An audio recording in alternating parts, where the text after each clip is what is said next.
साहब हमारे एक कथावाचक की बात कह रहे थे। एक गांव में एक कथावाचक आए हुए थे जो कि 6 महीना लगातार एक जगह रहते थे, फिर उसके बाद वहां से दूसरी जगह चले जाते थे।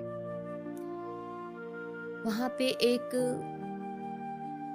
अच्छी खासे घर की एक लेडीज आती हैं जो कि रोज उनका कथा सुनती थी और कथावाचक के लिए भोजन लेके आती थी।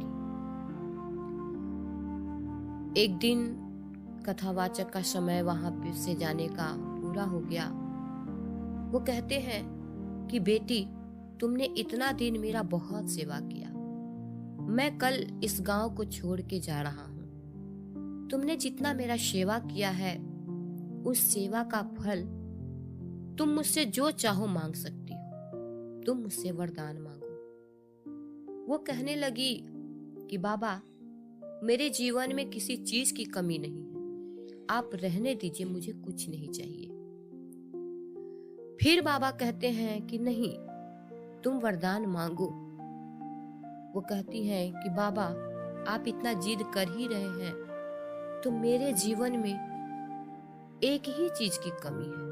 मेरे पास सब कुछ है, बस एक औलाद नहीं। अगर आप दे सकते हैं तो मुझे एक औलाद दे दीजिए।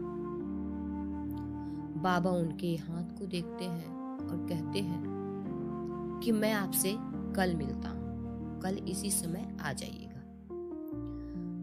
और वो अपने घर चली गई। बाबा जो हैं वो अपने भगवान को याद करते हैं और कहते हैं कि वो गांव में मेरा इतना सेवा करती है। एक लेडीज जो है मेरे लिए रोज खाना लेके आती है और उसकी हाथों के लकीर में कोई बच्चे का योग्य नहीं है और वो मुझसे कुछ मांगना भी नहीं चाह रही थी, लेकिन मैंने जिद किया कि तुम्हें कुछ चाहिए तो बोलो।